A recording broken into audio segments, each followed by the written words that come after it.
Hello friends, I am Komal Balala. 5 days GK capsule की series में आज हम देखेंगे 26 सितंबर से लेकर 30 सितंबर तक का करंट अफेयर्स जो सभी गवर्नमेंट एग्ज़ाम्स के लिए इम्पॉर्टेंट है। सो गाइस, अगर आपको इसकी पीडीएफ चाहिए तो आप व्हाट्सअप करिए 9928001400 पे। Without wasting time, let's begin.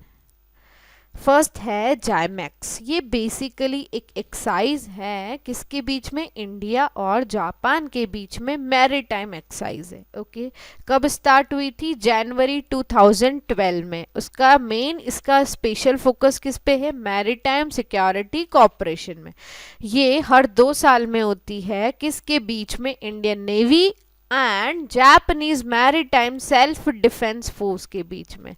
Last जो एडिशन था वो अक्टूबर 2018 में हुआ था, विशाखापट्टनम, इंडिया में।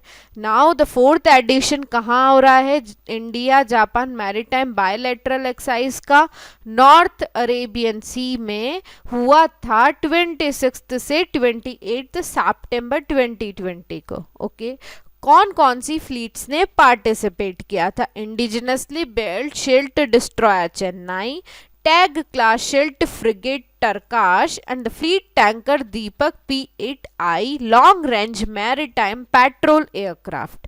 ये फर्स्ट मिलिट्री एक्सरसाइज है। उसके बाद जब से इन दोनों का, जो जापान और इंडिया है, एक लैंडमार्क एग्रीमेंट साइन किया था, उसके बाद ये फर्स्ट मिलिट्री एक्सरसाइज है। कौन सा लैंडमार्क एग्रीमेंट था?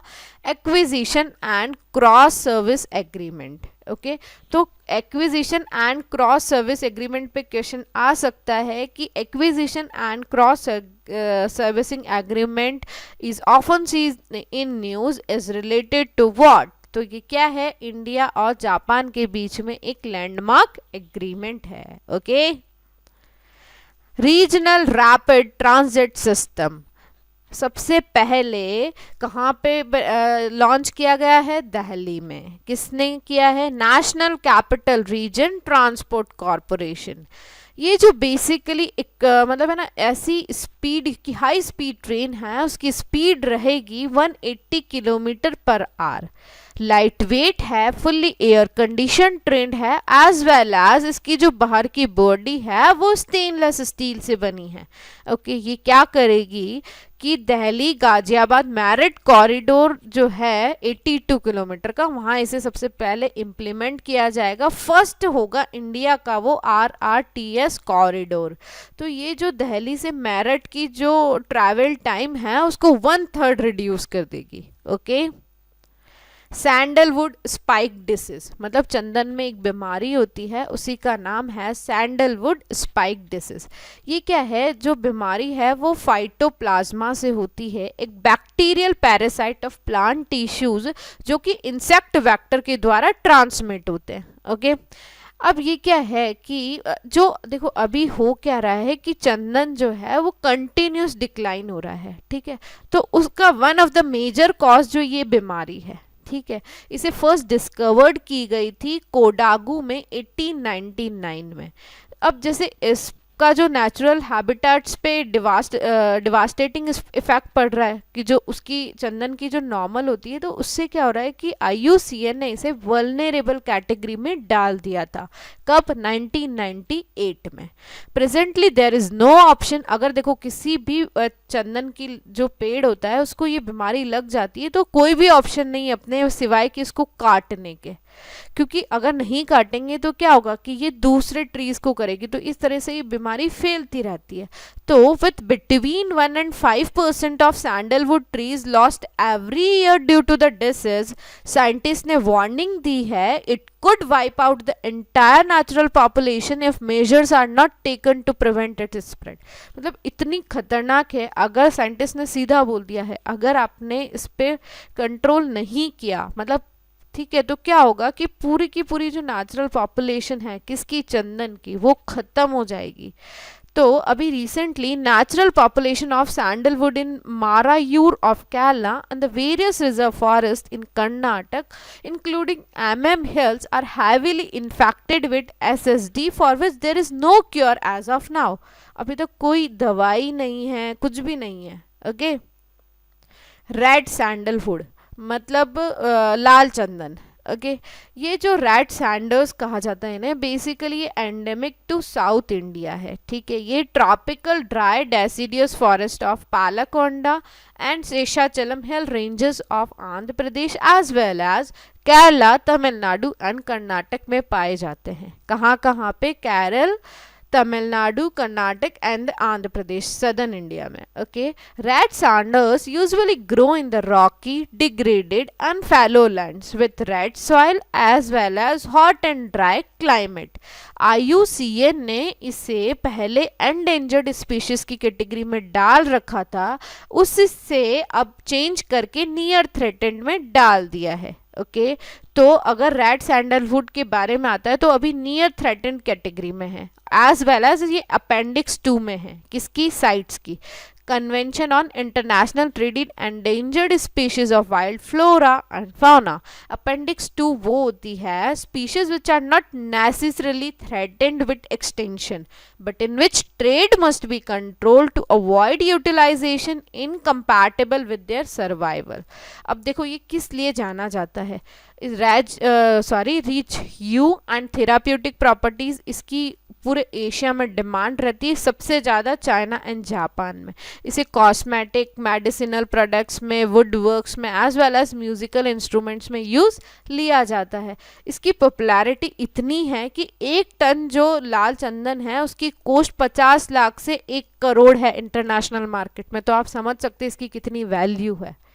Okay destination north east 2020 recently home minister ने इनॉग्रेट किया है, एक फेस्टिवल टाइप सा है। ओके होम मिनिस्टर जो है वो चेयरमैन होता है नॉर्थ ईस्ट काउंसिल का। इस पे भी क्वेश्चन आ सकता है।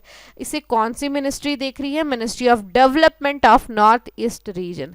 एक्चुअली इसका ऑब्जेक्टिव ये है कि जो नॉर्थ ईस्टर्न रीजन है उसको other parts of the country तक लेके जाना, उनका जो मतलब जो रिच वहाँ का हेरिटेज है उसको पूरी कंट्री जाने।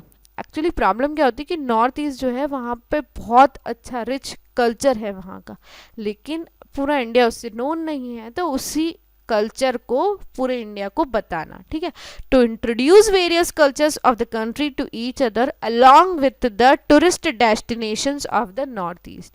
द इमर्जिंग थीम है इसकी the emerging delightful destination which speaks of the tourism destinations emerging stronger and more attractive when the sector picks up momentum. Okay Leuser ecosystem, देखो ये मोस्ट एंशंट में से एक है, लाइफ रिच इकोसिस्टम है, ever documented by science. ये world class hot spot of biodiversity है। इसको अगर अपन देखा जाए तो widely acknowledged to be one most important areas of intact rainforest left in all of Southeast Asia। ये यूनेस्को की वर्ल्ड हेरिटेज साइट है, सुमात्रा इंडोनेशिया में ये पूरा सिस्टम है। Okay it's diverse landscape, low land and mountain rain forest as well as carbon rich peatlands. Okay Samvedna, देखो कोई बीमार हो जाता है तो अपन संवेदना प्रकट करते हैं ना, उसी टाइप से है। तो ये गवर्नमेंट ने नया इनिशिएटिव स्टार्ट किया है, sensitizing action on mental health vulnerability through emotional development and necessary acceptance. ये toll free tele counselling service है चिल्ड्रंस के लिए। किसने लॉन्च की है? National commission for protection of child rights. Actually हुआ क्या, अभी कोविड-19 की वजह से बहुत सारे बच्चों को भी कोविड-19 हो गया है, या बहुत सौ के पेरेंट्स कोविड-19 की वजह से उनकी डेथ हो गई है। तो ये क्या करेगी? Psychological first aid support provide करेगी as well as emotional support to all those children जो क्वारंटीन है या कोविड केयर सेंटर्स पे है, या वो चिल्ड्रन जिनके फैमिली मेंबर्स कोविड पॉजिटिव है, या वो चिल्ड्रन जिन्होंने अपने पेरेंट्स खो दिए कोविड-19 की वजह से। Okay it will cater to children all over India in various regional languages also. Okay regional languages में उन्हें जैसे जिसकी जो लैंग्वेज है उसमें उन्हें साइकोलॉजिकल फर्स्ट एड प्रोवाइड करवाया जाएगा। ओके भारतीय स्क्रिप्ट, देखो स्क्रिप्ट होती क्या है, जैसे आपने देवनागरी स्क्रिप्ट सुना होगा, रोमन स्क्रिप्ट है और खरोस्ती एंड ऑल सारी स्क्रिप्ट्स आपने सुनी होगी। तो स्क्रिप्ट बेसिकली एक सेट ऑफ लेटर्स होता है जो किसी लैंग्वेज को लिखने के लिए में यूज में लिया जाता है ना। तो script refers to a set of letters used for writing a particular language. अब भारतीय स्क्रिप्ट जो है बहुत सिंपल है, यूनिफाइड स्क्रिप्ट है, मतलब जितनी भी Indian language, most of Indian languages को लिखने के लिए इस स्क्रिप्ट का यूज हो सकता है ना। तो which can be use to write most major Indian languages. इसे डेवलप किया है श्रीनिवास चक्रवर्ती की टीम ने, कहाँ पे, आईआईटी मद्रास में। ये बेसिकली बहुत सिंपलेस्ट शेप्स है इसका, सिंपल कैरेक्टर्स बोरो किए हैं from various Indian languages and scripts as well as English. अब देखो स्क्रिप्ट किस किस लैंग्वेज को सपोर्ट कर रही है, हिंदी, मराठी, देवनागरी, तमिल, तेलुगु, गुजराती, पंजाबी, बंगाली, उड़िया, कन्नड़ एंड मलयालम। अब इसकी इंपॉर्टेंस क्या है, ऐसे क्वेश्चन आ सकता है। स्क्रिप्ट की ये इंपॉर्टेंस है इस भारतीय स्क्रिप्ट की कि जो नेक्स्ट जनरेशन इंडियंस होंगे उनको इंडियन लैंग्वेजेस को समझना और आसान हो जाएगा, ठीक है।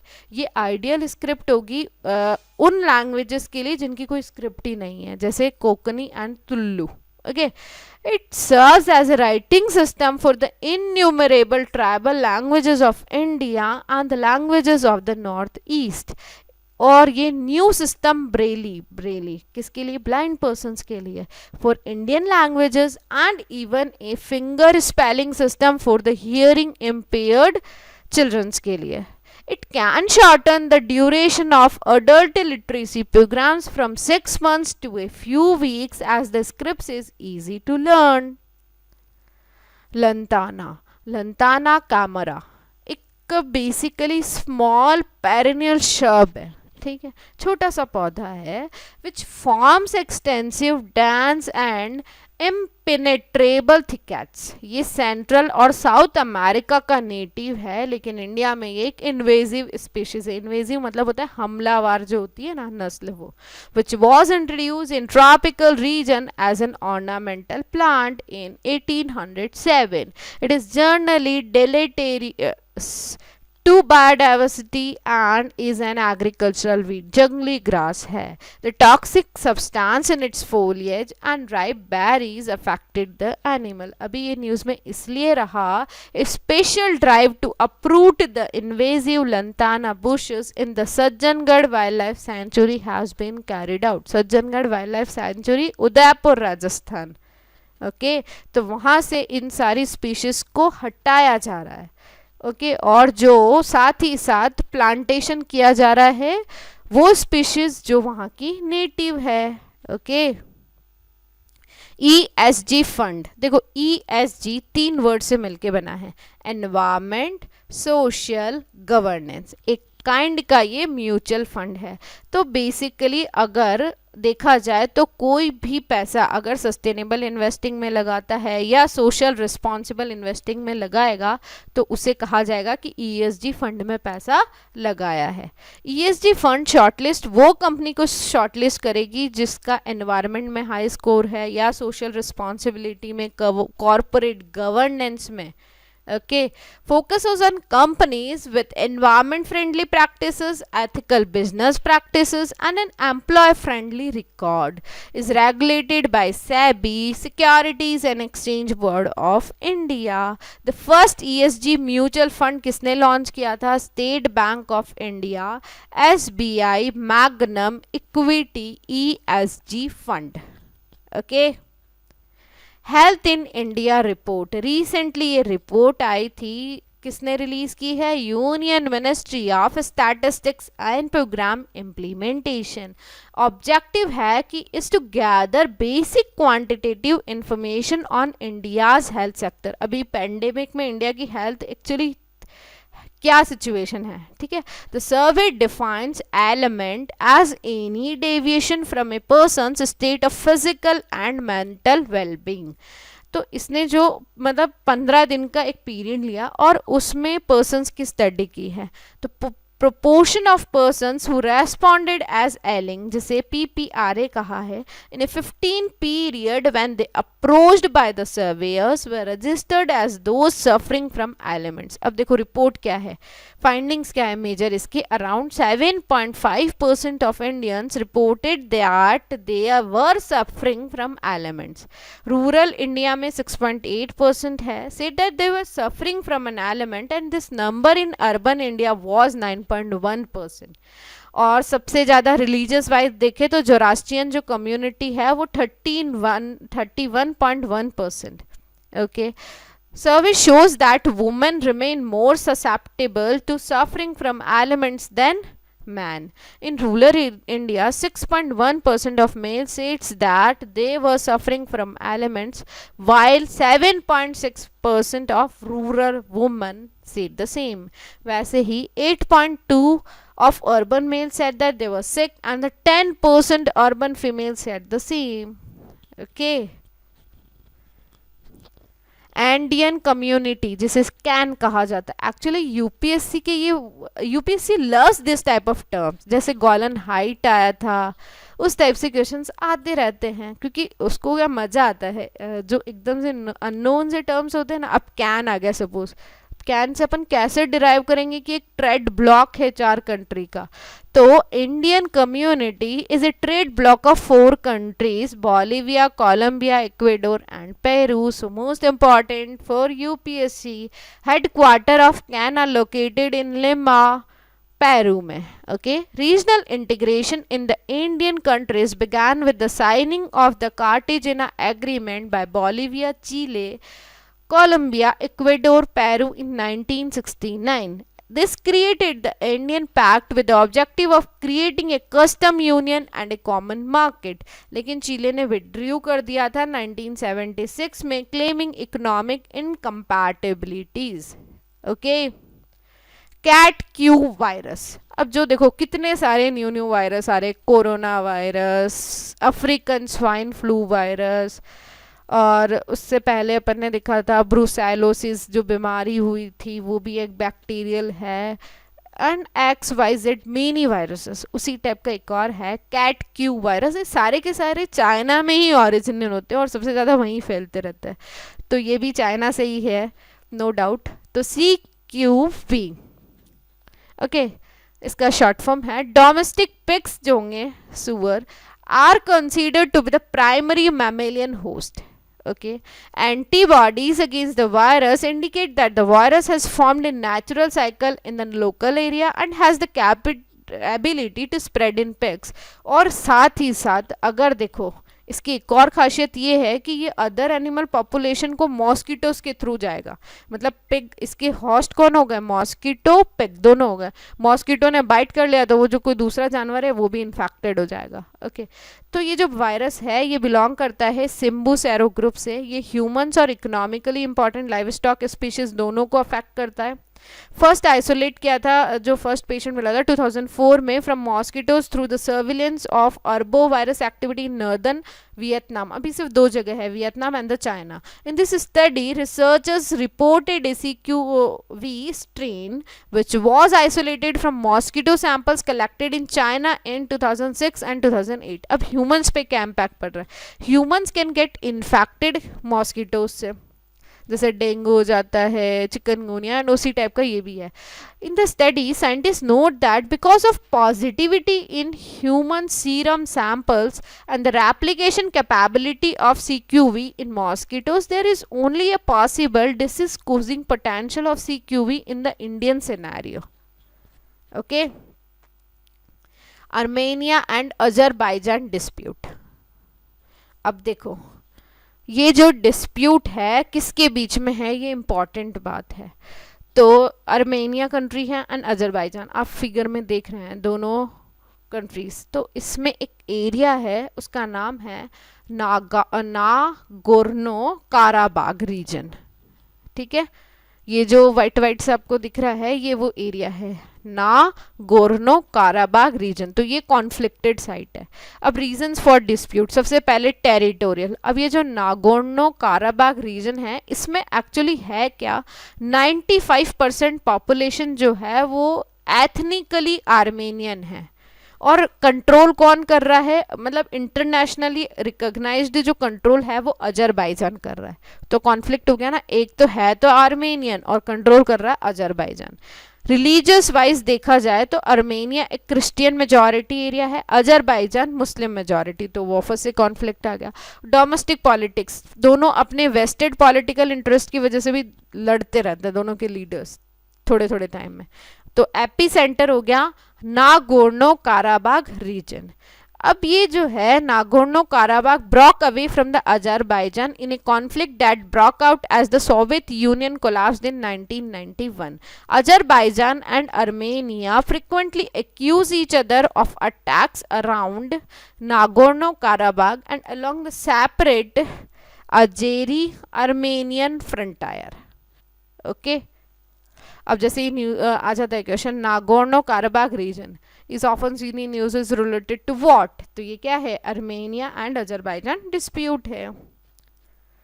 स्क्रब टाइफस, देखो ये एक और बीमारी आ गई, अभी तो सीक्यूवी देखा था, अभी ये एक और है, ये बैक्टीरियल डिसीज है, इसे बुश टाइफस भी कहा जाता है। 5 डेथ हो चुकी है, 600 इन्फेक्शन, कहाँ पे, Nagaland Noklak district bordering Myanmar. Northeast region is also suffering from an outbreak of diseases like malaria, Japanese encephalitis, COVID-19 pandemic से तो सभी परेशान हैं. The cattle have also been affected by African swine fever. Okay cost कौन कर रहा है, bacteria है, उसका नाम है, ये इंग्लिश जो भी है, ओरेंटिनिया स्तुत्सुगामुशी। स्प्रेड होता है through bites of larval mites of family trombiculid, जिसे चिगर्स भी कहा जाता है। ओके सिम्टम्स देखते हैं अपन क्या क्या रहते हैं। फीवर होता है, हेड एक होता है, बॉडी एक होता है, एंड समटाइम्स रैशेस हो जाते हैं रेड रेड कलर के। Occurrence rural areas of south east Asia, Indonesia, China, Japan, India, northern Australia. Treatment vaccine अभी तक अवेलेबल नहीं है, सिर्फ एंटीबायोटिक्स। ओके एंटीबायोटिक से ही इसका इलाज होता है। तो स्क्रब टाइफस, जिसे बुश टाइफस भी कहा जाता है, कहाँ पे हुआ है अभी recently, Nagaland Noklak district bordering Myanmar. Okay so guys, अगर आपको ये वीडियो पसंद आए तो जल्दी से लाइक करिए, शेयर करिए and subscribe to the channel. All the best, best of luck to all the UPSC CSE aspirants who are appearing on 4th October. Best luck, do your best with best efforts. Bye bye.